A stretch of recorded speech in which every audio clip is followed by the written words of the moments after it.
How about studying with nature? Noun number under grammar, one word. Can we think of taking our children out, maybe the garden or field, anything around us, and show them many birds where the child will never forget what was taught to him? Herons, plural form of heron. If possible, we can try out this.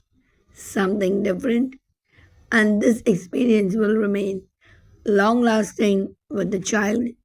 He will or she will never forget. Give a thought.